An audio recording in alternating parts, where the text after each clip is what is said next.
Lorsque vous avez ouvert le logiciel et du modèle, vous pouvez maintenant ouvrir le fichier que nous allons étudier. Ici, en l'occurrence, il s'agit du fichier intitulé cellules dendritiques modèle.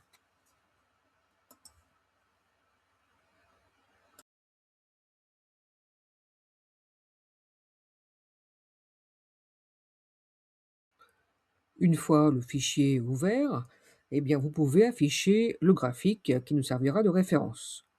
Ensuite, on va indiquer le nombre de tours, autrement dit le nombre de générations que nous allons étudier. Ici, on va se placer sur 2500 clics. 2500 clics, c'est le nombre de fois où nous allons laisser tourner le logiciel pour avoir un résultat que nous pourrons ensuite décrire. Dans la rubrique Agent, vous avez tous les éléments qui sont visibles et que l'on va pouvoir tester. Nous avons ici par exemple les billes en plastique, le ver parasite, les cellules dendritiques immobiles et les cellules dendritiques mobiles. Toujours dans cette rubrique Agent, on pourra ajouter un agent, supprimer un, en modifier un. On pourra également, ce qui nous sera utile, dépeupler un agent lorsqu'on voudra réduire le nombre de cet agent.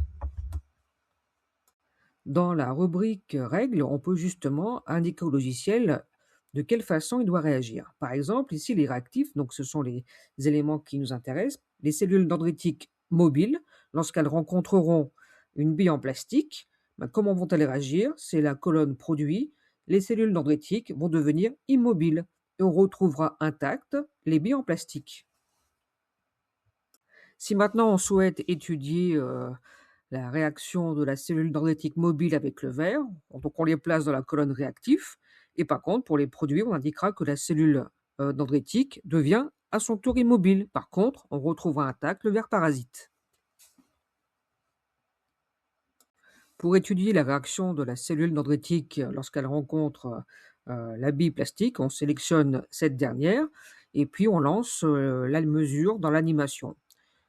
On attend que se déroulent les 2500 clics et on voit qu'au fur et à mesure, des courbes apparaissent. Il faudra sélectionner celles qui nous intéressent, à savoir uniquement les cellules dendritiques immobiles et celles qui sont mobiles. Pour suivre l'évolution d'une seule des deux courbes, on peut placer la souris, le curseur à l'origine. On a le nombre de cellules initiales et puis on a le nombre de cellules finales.